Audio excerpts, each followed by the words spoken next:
भगवद गीता अध्याय 14 गुणत्रय विभाग योग। भगवान कहते हैं, मैं अब तुम्हें ऐसा महान ज्ञान बताऊं जिससे तुम सभी ऋषियों की तरह परम सिद्धि को प्राप्त कर सकोगे। इस ज्ञान को समझकर अनेक महापुरुष मेरे स्वरूप को प्राप्त हुए हैं और जन्म मरण के चक्र से मुक्त हो गए हैं। यह संसार मेरी प्रकृति रूपी गर्भ है जिसमें मैं बीज का दाता हूं और समस्त प्राणी उसी से जन्म लेते हैं। समस्त जीव रूपों को प्रकृति ही जन्म देती है और मैं उन सभी का पिता हूं। सत्व, रज और तम ये तीन गुण प्रकृति में स्थित हैं और जीव को देह से बांधते हैं। सत्व गुण प्रकाश और शुद्धता से भरा है। यह सुख और ज्ञान के आसक्ति द्वारा जीव को बांधता है। रजोगुण इच्छाओं, कर्मों और प्रयासों से भरा है। यह कामना की आसक्ति से जीव को बांधता है। तमोगुण अंधकार, आलस्य और प्रमाद से भरा है। यह ज्ञान को ढोंकर जीव को बांधता है। सत्व सुख में, रज कर्मों में और तम आलस्य व मोह में जीव को बांधते हैं। कभी तीनों में से कोई एक गुण प्रबल हो जाता है और शेष को दबा देता है। जब शरीर में ज्ञान का प्रकाश फैलने लगे तो समझना चाहिए कि सत्व गुण बढ़ रहा है। लालच, कर्म की इच्छा, अस्थिरता और बेचैनी ये रजोगुण की बढ़त के लक्षण है। अज्ञान, आलस्य, निद्रा और भ्रम ये तमोगुण के बढ़ने के लक्षण हैं। सत्व में मृत्यु प्राप्त करने वाला व्यक्ति उच्च लोकों को जाता है।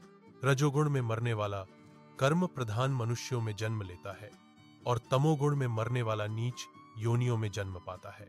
सत्व का फल शुद्ध ज्ञान है, रज का फल दुहक है और तम का फल अज्ञान है। सत्व से ज्ञान उत्पन्न होता है, रज से इच्छाएं और कर्म तथा तम से मूढ़ता जन्म लेती है। सात्विक ऊपर उठते हैं, राजस बीच में रहते हैं और तामस नीचे गिरते हैं। ज्ञानवान यह समझ लेते हैं कि सभी कर्म गुणों द्वारा ही होते हैं, अतः वे निष्क्रिय होकर मोक्ष प्राप्त करते हैं। गुणों से परे होकर जीव जन्म, मृत्यु, बुढ़ापा और दुहक से मुक्त हो जाता है। अर्जुन पूछते हैं, गुणों से परे स्थित पुरुष के लक्षण क्या हैं?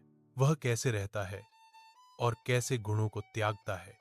भगवान कहते हैं, जो सुख दुहक में समान रहता है, गुणों के प्रभाव को देखता है पर प्रभावित नहीं होता, वही गुणों से परे होता है। जो स्थिर, निरपेक्ष और आत्मा में स्थित है तथा गुणों के क्रिया कलापों को देखता रहता है, वही उनसे ऊपर है। सम्मान, अपमान, मित्र, शत्रु, गर्मी, ठंड में समान रहने वाला और आसक्ति रहित व्यक्ति गुणातीत होता है। जो किसी भी फल की इच्छा नहीं रखता और केवल भगवान में ही निर्भर करता है, वही गुणों को पार कर जाता है। जो नित्य भक्ति से मेरा ध्यान करता है, वह भी गुणों को पार कर परम तत्व को प्राप्त करता है। मैं ब्रह्म का आधार हूं, अमृत, अनादि और परम आनंद का धाम। सभी गुण मुक्त संत उसी में स्थित होते हैं। निष्कर्ष, सार मनुष्य तीन गुणों से संचालित है। सत्व, रज, तम इन गुणों को पार कर भगवान की भक्ति से ही पूर्ण मुक्ति मिलती है।